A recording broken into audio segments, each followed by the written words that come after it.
अ, दुबे जी, आपने अपने बारे में पूरी बात बताई, कैसे आप अपनी यात्रा करते हुए पत्रकारिता में पहुँचे। जी, लेकिन आज पत्रकार जो है वो बहुत विषम स्थिति में हैं और उन्होंने अपनी विश्वसनीयता खो दी है। लोग बाग उन्हें आरोप लगा रहे हैं और जी, उन्हें गोदी पत्रकार कहते हैं। आपने ये भी कहा कि साहब अब थाने जाते हैं तो वहाँ कोई सुनवाई नहीं है, नेताओं के पीछे भागना पड़ता है। तो क्या आपकी ये जानने में रुचि है क्या? जय हिंद, जय। क्या आपकी ये जानने में रुचि है कि हमने एक ऐसा सिस्टम डेवलप किया है, जिसके माध्यम से हर भारतीय को घर बैठे बिना भटकाव के न्याय मिलेगा?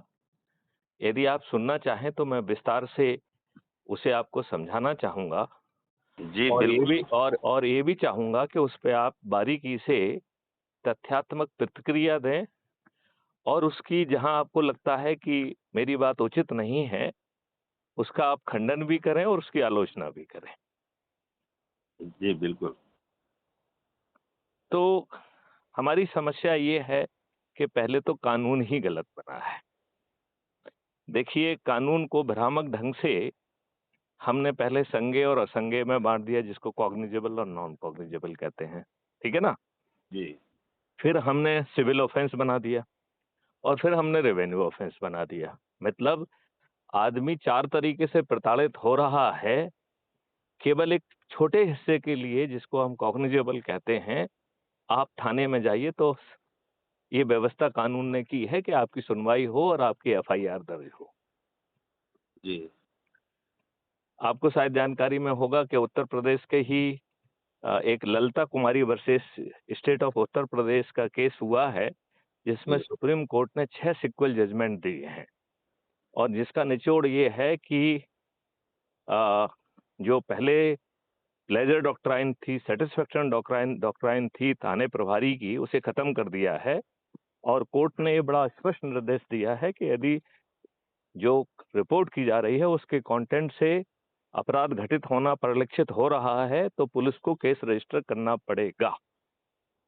और यदि जो है कंटेंट से जो थोड़ा-सा कन्फ्यूजन है और ये स्पष्ट नहीं हो रहा है कि अपराध घटित हुआ है, ये स्पष्ट नहीं हो रहा है, तो पुलिस को जो है 15 दिन का समय दिया गया है कि वो इस दौरान केवल इस बात की जाँच करेगा कि अपराध घटित हुआ है क्या? क्योंकि रिपोर्ट स्पष्ट नहीं है, राइट?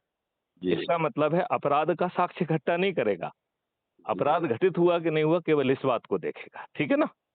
जी, मतलब घटना का साक्ष्य नहीं, जी, संज्ञेय अपराध के कंटेंट हैं कि नहीं है, बस केवल इतने बात का। जी।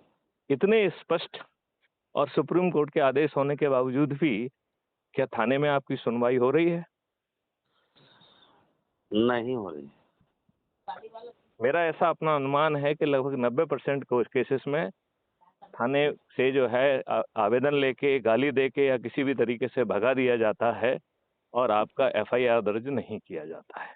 जी, जबकि कानूनी प्रावधान ये है कि यदि संज्ञेय है तो एफआईआर दर्ज करो और यदि असंज्ञेय है तो एनसीआर दर्ज करो। मतलब दोनों ही पुस्तिथि में दर्ज करना पड़ेगा। एक में एफआईआर होगी, दूसरे में नॉन कॉग्निजेबल रिपोर्ट होगी।